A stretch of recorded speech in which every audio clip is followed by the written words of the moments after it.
نبی اکرم صلی اللہ تعالی علیہ وسلم نے فرمایا ہے کہ دن جب طلوع ہوتا ہے، آج 29 تاریخ ہے، فرمایا دن جب طلوع ہوتا ہے تو وہ دن اعلان کرتا ہے، دن کہتا ہے کہ میں آج آیا ہوں، آج کے بعد دوبارہ نہیں آؤں گا۔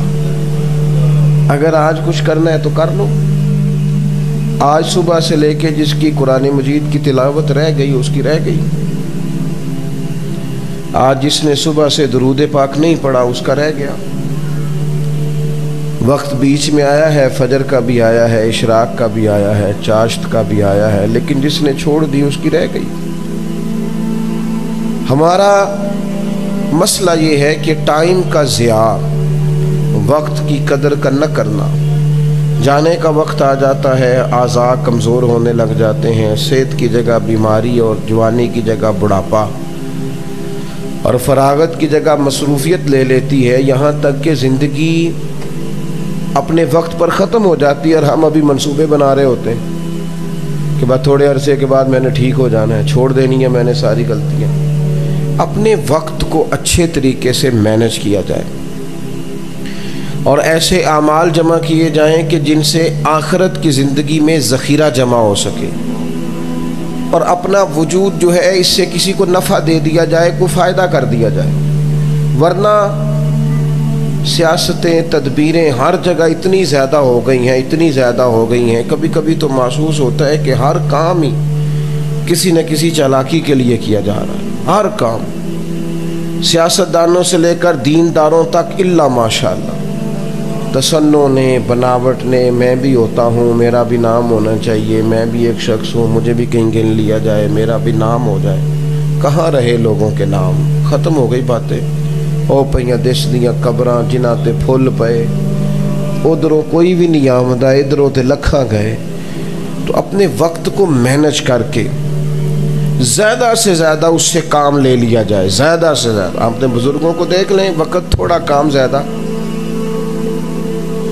امام بخاری رحمۃ اللہ تعالی علیہ نے اصول حدیث بھی وضع فرمائے، اسماء الرجال پر گفتگو بھی فرمائی، تحقیق بھی کی، راوی کس نوعیت کا ہے اس پر بحث بھی کی، حدیث کی سند اور اس کی کیفیت کیا ہے، وہ کس درجے کی ہے، اس کو بھی نوٹ کیا۔ اور پھر آپ کبھی غور کریں تو امت کو قرآن مجید کے بعد صحیح ترین کتاب بھی دی، اور زندگی کتنی ہوئی؟ 62 سال۔ اور انہوں نے سینکڑوں میلوں کا سفر بھی کیا احادیث کو جمع کرنے کے لیے، اور 62 سالوں میں کام کر بھی گئے۔ آج ان بزرگوں کی لکھی ہوئی کتابیں پڑھنے کا وقت نہیں ہے ہمارے پاس۔ 1000 کتاب اعلیٰ حضرت رحمۃ اللہ نے لکھی ہے، اور کتاب ایسی ہے کہ ایک ایک رسالے کو کھولا جاتا ہے تو پورا پورا PhD کا مقالہ بن جاتا ہے۔ یہ ایسا نہیں ہے کہ 10 کتابیں رکھی تو 11ویں بھی اس میں سے تیار ہو گئی۔ اس پہ دلائل ہیں، اس پر عنوانات ہیں، اس پر فکر و نظر کے دریچے کھلتے ہیں۔ اتنا بڑا کام کیا، کیوں کہ وقت کو ضائع نہیں کیا۔ ہمارے ہاں اتنا وقت ضائع ہوتا ہے۔ میں تھوڑے دن پہلے ایک جگہ پہ بیٹھا تھا تو میں تھوڑا مصروف تھا، لیکن جو دوست وہاں تھے ان کا خیال تھا کوئی تبصرہ ہو جائے، کیونکہ آج کل ہمارے ملک میں سب سے بہترین کام تبصرہ کرنا ہے۔ ایک بات آپ چھیڑیں سیاسی، وہ چھیڑنے کی دیر ہے، پھر سارے ہی، چونکہ اللہ ماشاءاللہ سارے ہی صحافی ہیں، سب کے پاس ہی کوئی نہ کوئی اندر کی خبر ہوتی ہے، تو سارے نکال لاتے ہیں کہ نہیں تینوں میں دسنا اصل گل کی ہے۔ تو انہوں نے بات چھیڑی، کہنے لگے ملک کے حالات کیسے ہیں؟ میں کہ بالکل ٹھیک نہیں۔ وہ چپ کر گیا، جی میں تسی نہیں سارے کر گئے، بالکل ٹھیک کیسے ہو گئے؟ میں نے کہا بالکل ٹھیک ٹھاک ہے، کچھ بھی نہیں۔ کہنے لگے جی واقعی۔ میں نے کہا یہ جو کچھ ہو رہا ہے نا، یہ تو یہاں معمول بن گیا ہے، اس پہ کیا تبصرہ کرنا، یہ تو روز کی باتیں ہیں۔ کبھی کسی رنگ میں، کبھی کسی رنگ میں، کوئی نہ کوئی خبروں کی زینت بات بنی رہتی ہے، تو اب کیا وقت ضائع کریں گے؟ ہر وقت انہی تبصروں میں اپنا ٹائم گزاریں گے۔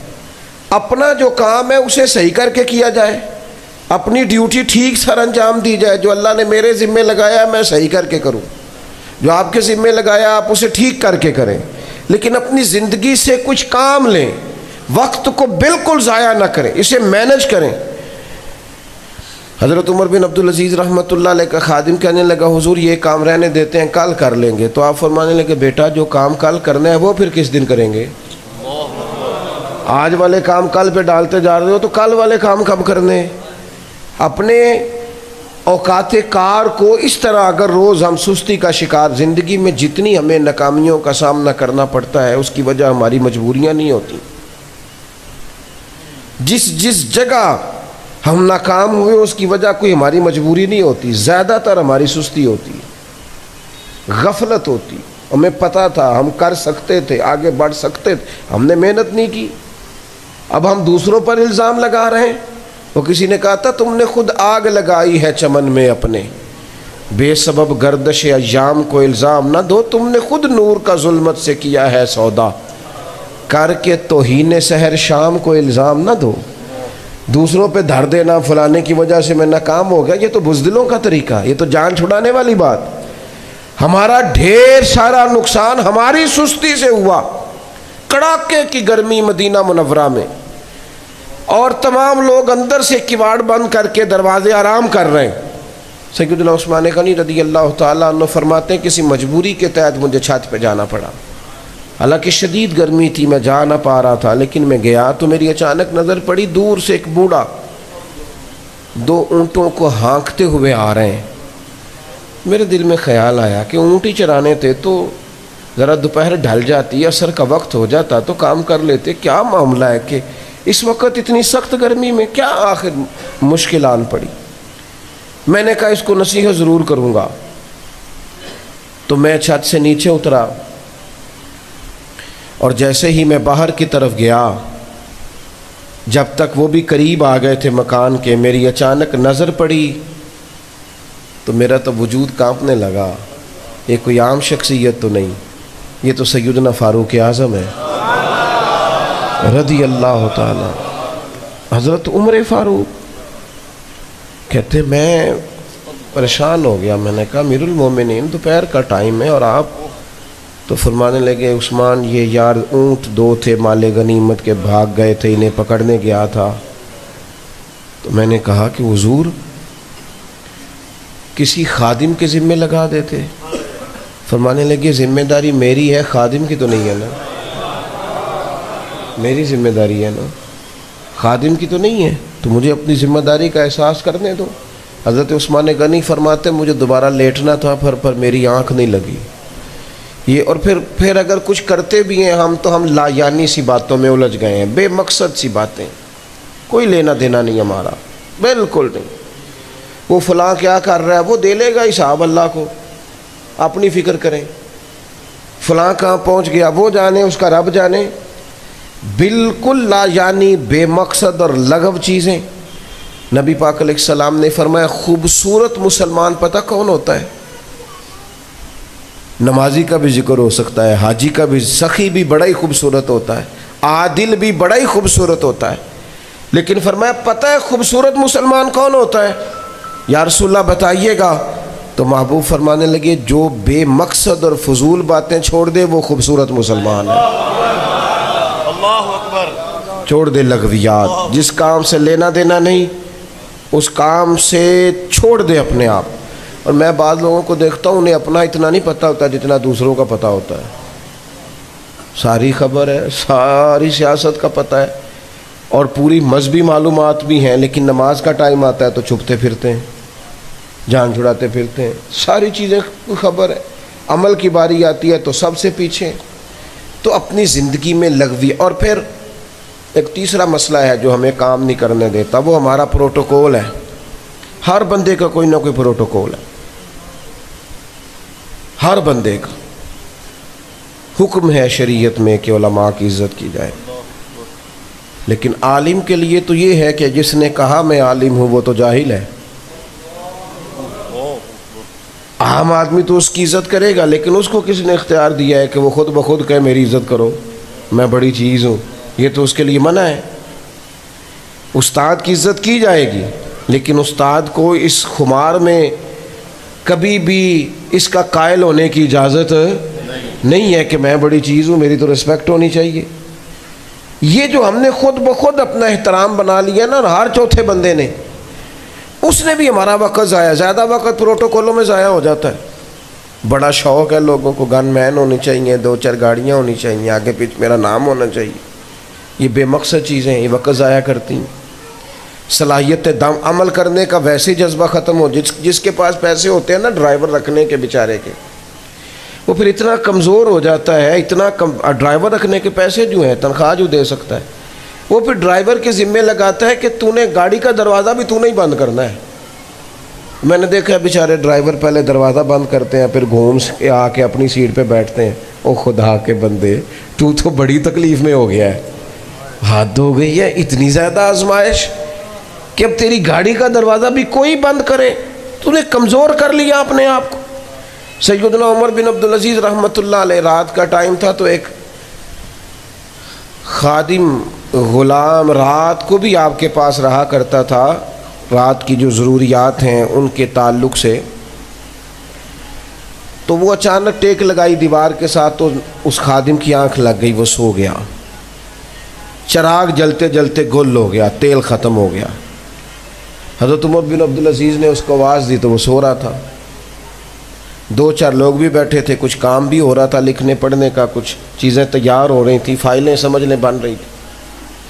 حضرت عمر بن عبدالعزیز نے دیکھا خادم سو گیا ہے، اسی بھلا کی آکھیدا ہے، اے تنخواہ کا دی لیندا ہے، اینو پھر پیسے کدے دئی دینے، یہی ترجمہ ہے نا۔ تو وہ سو گیا ہے۔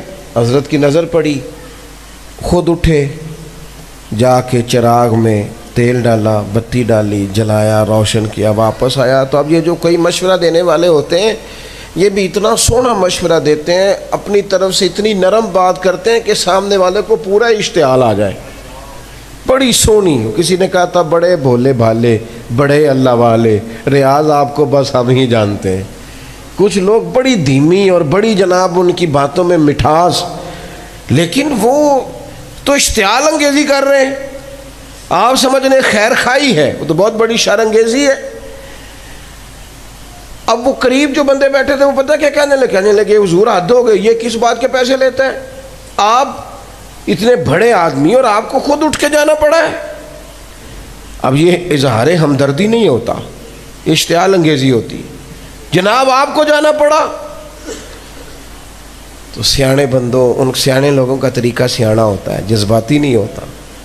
اتنی جلدی کوئی بندہ انہیں اشتعال دے وہ آ نہیں جاتے۔ حضرت عمر بن عبدالعزیز ہنس پڑے، کہنے لگے تھپکی دے کے آپ پریشان نہ ہوں، میں جب چراغ میں تیل ڈالنے گیا تھا تب بھی عمر بن عبدالعزیز ہی تھا، اور جب ڈال کے واپس آیا ہوں پھر بھی عمر بن عبدالعزیز ہی ہوں۔ نالے جتن جتن تے ہر کوئی کھیڑے، کدے ہارن بھی کھیڑ فقیرہ۔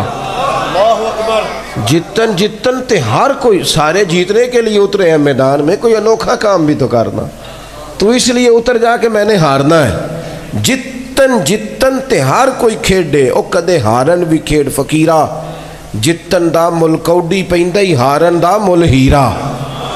تو اپنی زندگی میں ان پروٹوکول سے، ان بیماریوں سے، ان آزمائشوں سے باہر ہے۔ چوتھی اور آخری بات،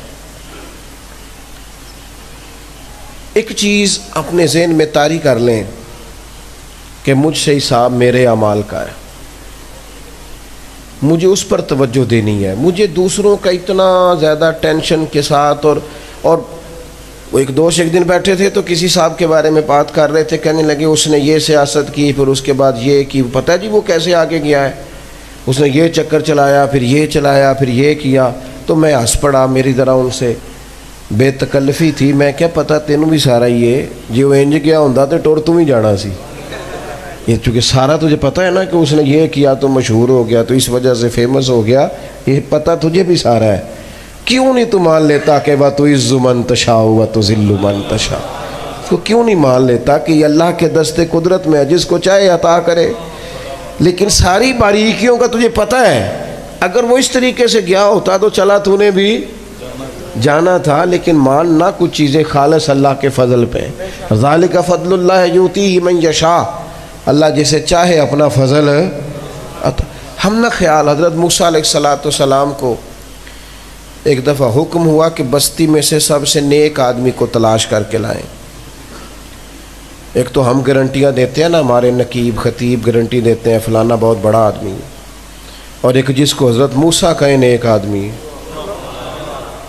اور پوری بستی میں سے نیک ہے، وہ بندہ ڈھونڈ کے لائے۔ اب حضرت موسیٰ علیہ السلام اس بندے سے کہنے لگے کہ تیری ذمہ داری ہے کہ تو بستی میں سے سب سے گناہگار بندہ ڈھونڈ کے لا۔ حضرت موسیٰ اسے نیکی کی گارنٹی دے رہے ہیں، پھر اس سے فرماتے ہیں تو سب سے گناہگار۔ ہمارے ہاں تو دو ہی بندے نیک ہوتے ہیں، ایک میں نیک ہوں، ایک جو پورے ہاتھ باندھ کے میرے پیچھے چلے وہ نیک ہے، ہر ہاں میں ہاں ملائے۔ تیسرا تو نہ نیک ہوتا ہے نہ ہم ہونے دیتے ہیں، سوال ہی نہیں پیدا ہوتا کہ تیسرا بھی کوئی نیک ہو جائے اور رائے کا اختلاف کرنے والا نیک ہو جائے، یہ کیسے ہو سکتا ہے؟ الا ماشاء اللہ۔ حضرت کلیم نے جب کہا تو اللہ کے بندے کہنے لگے حضور میرے بس کی بات نہیں گناہگار کو ڈھونڈنا، مہربانی کریں کسی اور کی ڈیوٹی لگائیں۔ کہ نہیں آپ نہیں ڈھونڈنا ہے۔ عرض کی حضور کرم ہو جائے تو کوئی اور ڈھونڈے۔ حضرت کلیم فرمانے لگے آپ ہی ڈھونڈیں گے۔ عرض کی 3 دن کی مہلت چاہیے، گناہگار ڈھونڈنا ہے۔ یہاں تو روز گناہگار ہے نا ہمارے سامنے اور تبصرے ہوتے ہیں۔ تیسرے دن مقررہ وقت پر مقررہ جگہ اس نیک آدمی نے گناہگار بندہ ڈھونڈ کے لانا تھا، پر حضرت کلیم فرماتے ہیں پتہ کس کو ڈھونڈا؟ اپنے گلے میں رسی باندھی اور لا کے حضرت موسیٰ کے دست مبارک میں دی اور عرض کی حضور بستی میں کچھ لوگوں کا مجھے شک تھا کہ ان میں غلطیاں ہیں، شک تھا، پر ان کا صرف شک تھا، اپنا مجھے پاک ہے۔ لوگوں کی غلطیوں کا نرا شک تھا کہ شاید ہیں، اور جو میری ہیں وہ